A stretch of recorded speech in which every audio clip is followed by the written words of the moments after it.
Welcome to Frightmare in the Falls, and I am sitting beside Dan Yeager from Texas Chainsaw Massacre 3D. Hey, Dan, how are you?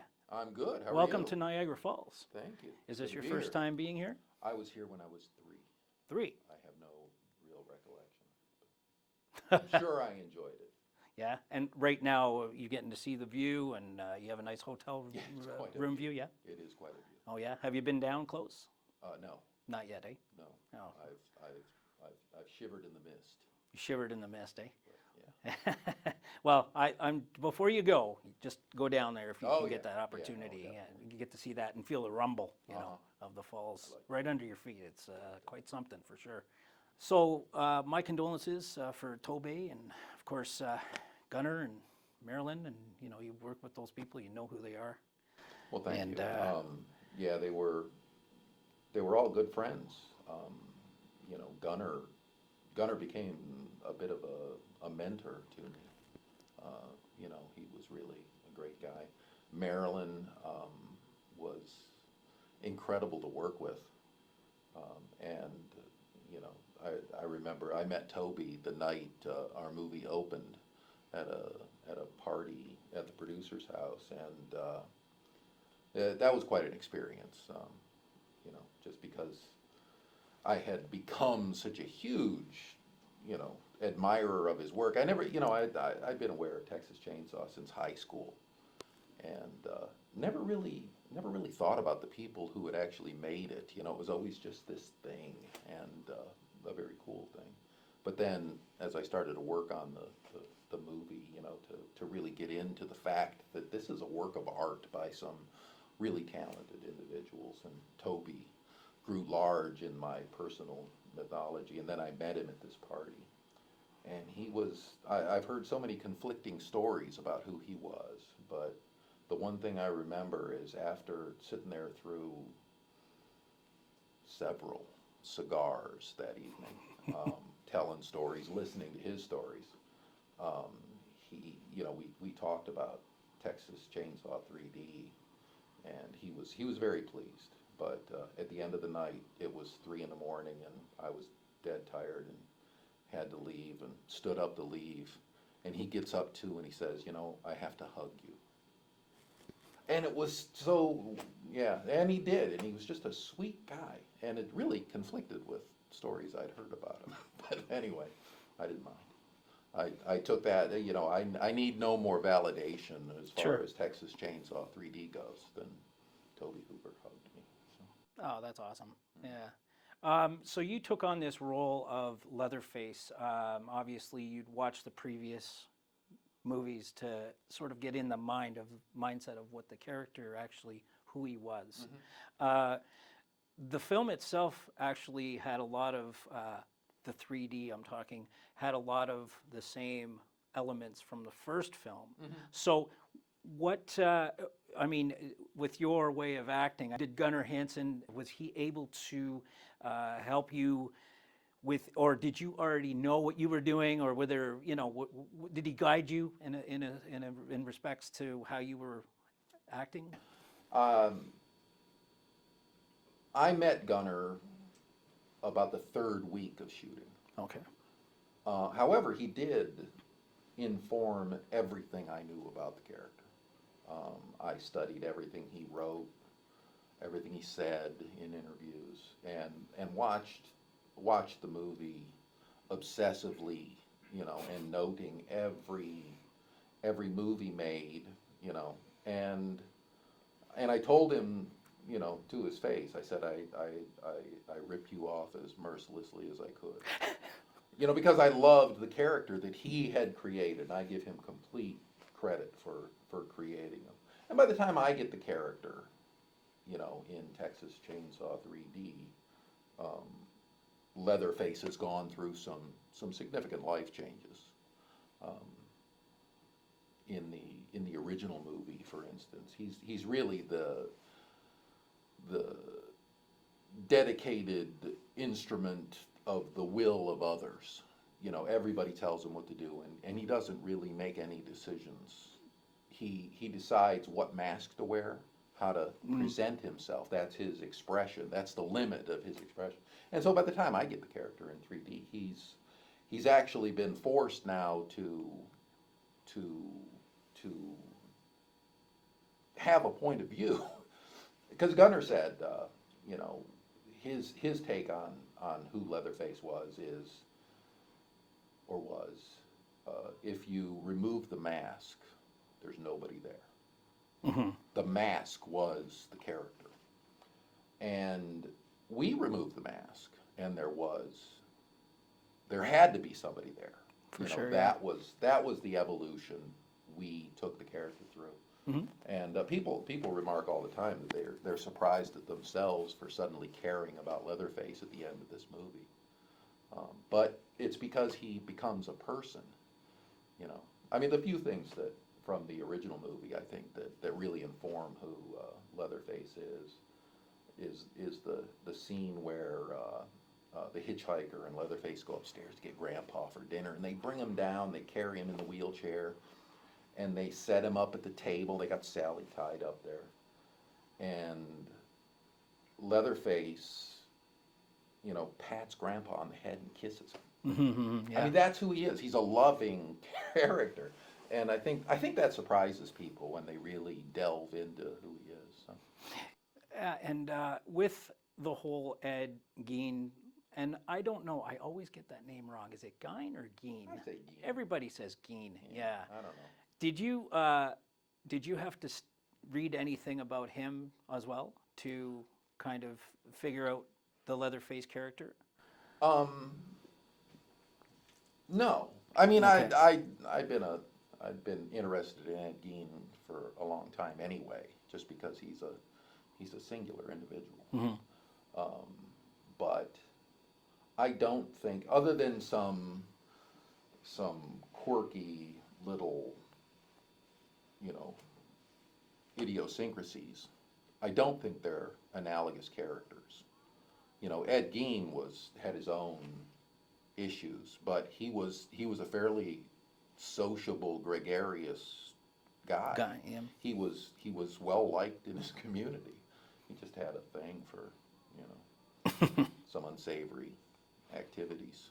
Yeah. And an unnatural relationship with his mother. I mean, that's the Norman Bates of it all. The Norman Bates, yeah, of course. Yeah. So did you see Texas first, like a long time ago before it ever came out, or did you see it during the time that you were hired, or, you know, that you were cast for? Yeah, the first time I saw Texas Chainsaw Massacre was 1981. Okay. And I had known about it for a few years before that. I was just, you know, in high school, and we'd heard about this movie, Texas Chainsaw Massacre.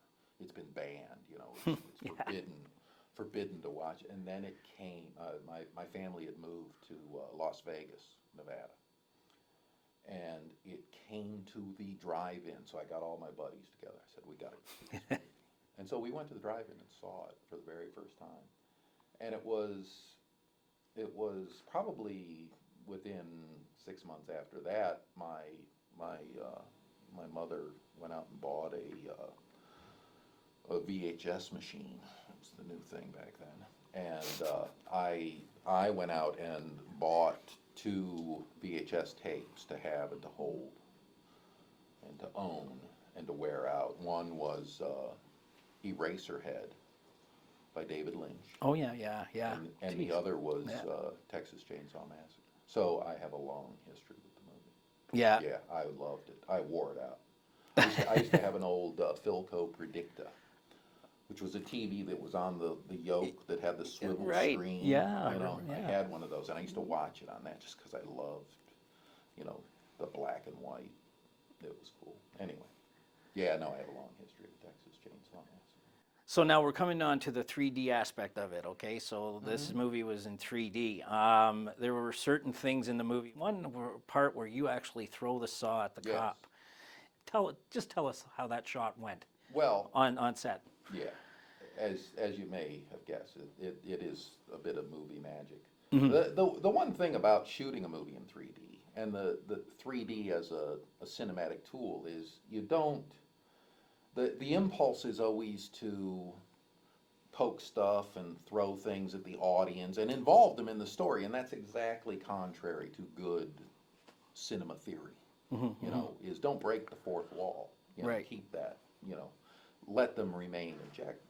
And the problem is if you're making a 3D horror movie and you don't at least throw a chainsaw at people, they're disappointed. So we had to throw the chainsaw. And chainsaws are expensive, and this was really a low budget movie as you know, for shooting a full feature horror movie in 3D. It was low budget. Right, I mean, right. We did it in record time and for record money. I mean, it was a brilliant crew. But yeah, we wouldn't throw a real chainsaw. Okay. Because we didn't have one to spare. You know, I mean, we had 2 of each type of chainsaw, and we couldn't afford to break one. Right. So it's shot in multiple layers. First one, you have the real chainsaw, and you just fake the throw, and you don't let go of it. Mm-hmm. And then the prop guys measured my hands when I was holding the chainsaw, and they made me this little rig. It was 2 dowels with a piece of steel in between them, and that held my hands correctly. And then I threw that. Right, right. And then they kind of followed that trajectory digitally. The 3D guys, the special effects guys were there, and they tracked where that thing went and how it was going to fly. And they came up with, you know, a little 3D model of the chainsaw and inserted that, and it made it look like, oh, it's a flying chainsaw. Okay, so you throw it at the cop, Yes. but why wouldn't you have thrown it at the girl that's trying to get away? I'm just curious.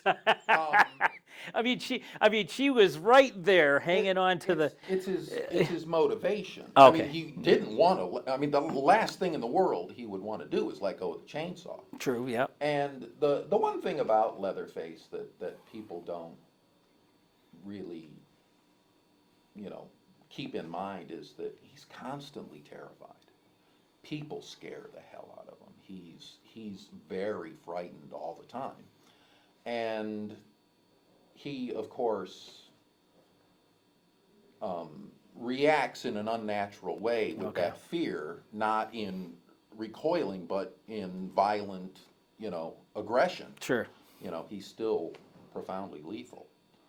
But yeah, it wasn't until, you know, he had no choice, you know, I mean, you know, the guy had a gun on him. Right, right. You know, and that he's a country boy. He knows the score, and you know, as the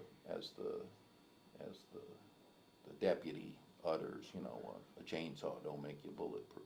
So Yeah, that's true. Yeah, that's. he yeah, knows. yeah, He knew yeah. that very well. Good point. Yeah. But don't just bring a gun to a Chainsaw fight.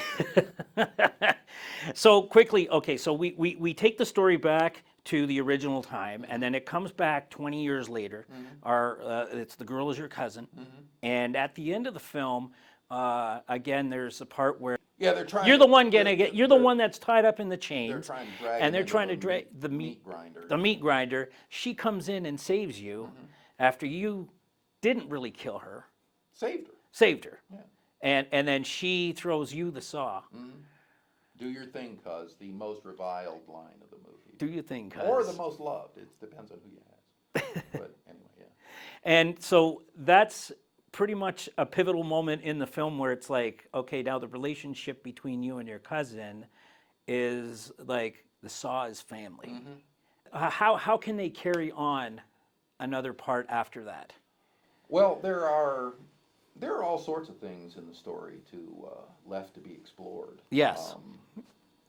You know, Lots of questions unanswered. yeah, it's a blood feud, Right.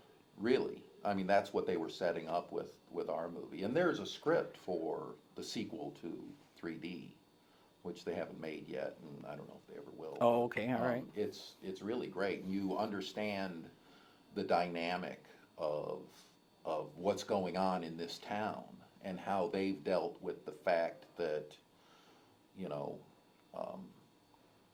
entire families can be slaughtered, and the guy who's responsible ends up the mayor. It's a different place. You Yeah, know, for sure. It's a different kind of place. It's not necessarily traditional Texas values, but it's fun to explore it.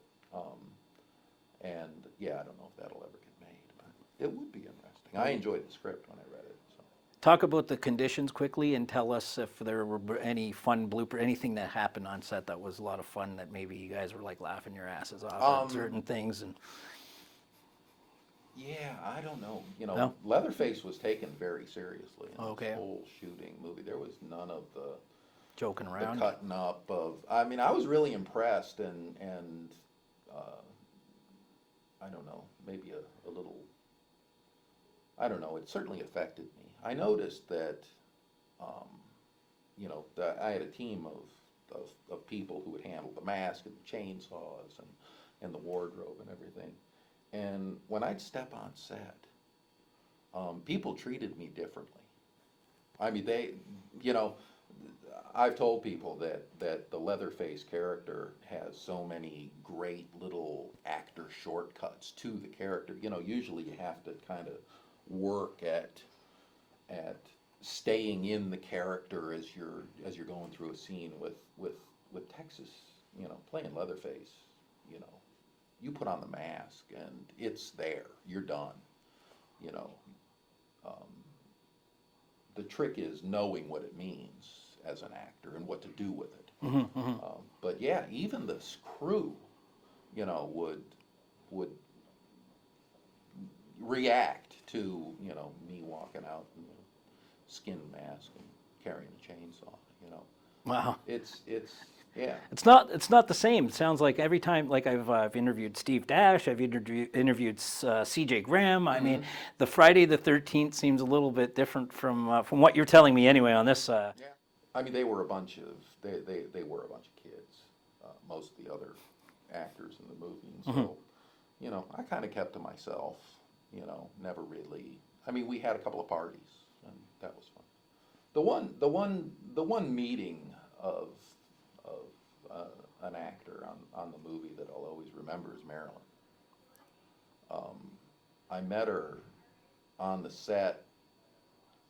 We were in the mansion. She was going to do the part where she's writing the letter in bed, and then she does the voiceover. Oh yeah. And then the only other thing we had to shoot was I had to put her back in her coffin and rebury her. Okay. And we shot the entire thing, from carrying her out of the house down the steps and carrying her back to the graveyard and putting her in the coffin, closing the lid and burying her. We shot that entire thing. And the only thing you see in the movie, though, is a little snippet of he's you know, shoveling a little dirt on the grave. Oh, okay. And so you know that's what happened. And the reason they didn't use that was because it was so horrendously tragic. And there was just no way to use it in the movie. It was an emotional, horrendously sad, and it was the exact wrong thing for that point in the movie. So they couldn't really use it. They just used that little piece of just, you know, kicking the dirt over the grave. But when we shot it, I mean, you know, we rehearsed how to, you know, it's hard to put somebody into the grave. The coffin's in the ground. Sure. And so she and I rehearsed that thing, and I remembered that point where Leatherface had kissed Grandpa on the head, and I thought, oh, he's going to kiss Grandma on the head. And so I do this, and I mean, there was weeping. It was so tragic. It was just wrong for the movie, but we shot it, and it was an incredible experience to go through that as an actor. And when I had met Marilyn, you know, she was just the sweetest little old lady I had ever met, and she came up and she took my hand, she patted my hand, and she was just so sweet. And you know, she was Grandma. I said, oh, this is gonna be great. And she, you know, so I got to go through that. And it wasn't until the following year, she had called me on the phone and to ask me about some event that was coming up for Texas Chainsaw, and asked me if I was going. But I noticed that she was really on the phone, you know, she was just this kind of sexy, vivacious, and flirtatious woman, not grandma anymore. And I thought it was really strange. And I had run into her at events a couple of times subsequent. And I realized, you know, on set, she made me bury my own grandmother. And that was awesome.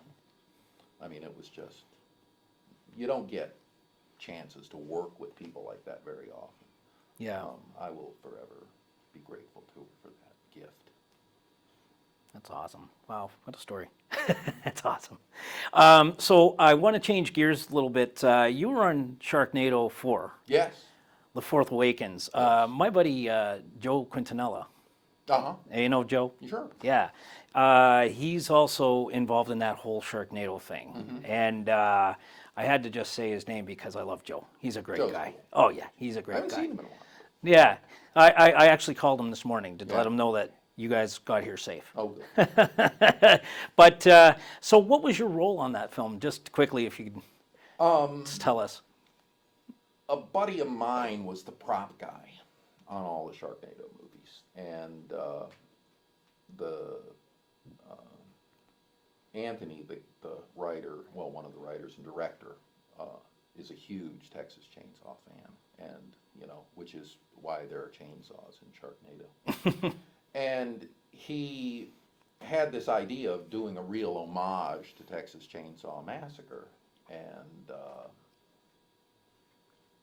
so they wrote this scene because the Sharknado was finally going across Texas and turning into an oil NATO and all that. Yeah, yeah. And you know, the kids need some more chainsaws, and they happen into a chainsaw shop, and so it was a whole homage to, you know, Carolyn Williams was Stretch, and Yeah, sure. they ended up getting Dog the Bounty Hunter to play Chop Top. Good old basically. Dwayne. Yeah, he was a cool guy. I really enjoyed Yeah. him.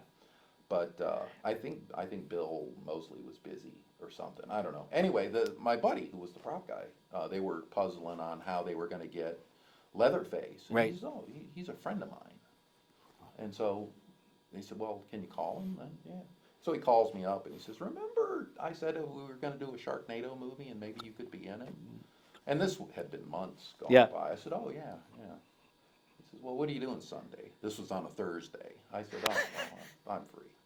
So we went and we shot this thing. And the Anthony named the big hulking brute in the background Gunner. There you go. In honor of Gunnar Hansen. That's And awesome. so I said, "Yeah, I'll do it. I'm happy to do it." But it was fun. That's awesome. You know, got to look menacing and all that, which I like to do. That's great.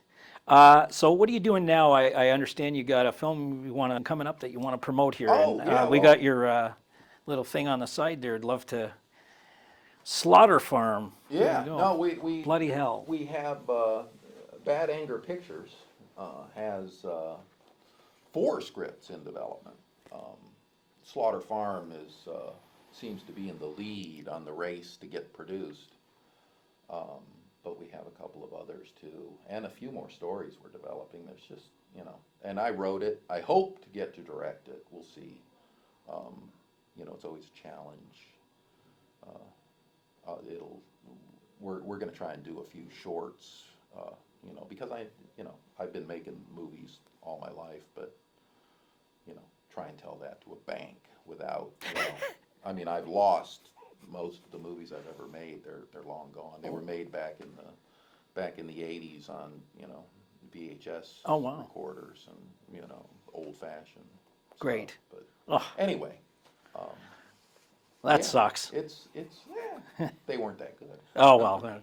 So it's probably best they were always funny though. Yeah. I will admit that. But we have Slaughter Farm, a few cryptozoological tales that I find fascinating for some reason. I never thought I would, and a couple of zombie movies. So it's all good horror fun, Oh, that's awesome. you know. Well, where can people find you? They can find us on Facebook. That's easy. Facebook. What is my Facebook? I think Dan Yeager. Dan Yeager Leatherface or something. I don't know, you gotta have a website that has a link on it somewhere, maybe. Google me, that's all. Yeah. I'm not technologically adept. We'd like to thank you very much for doing this.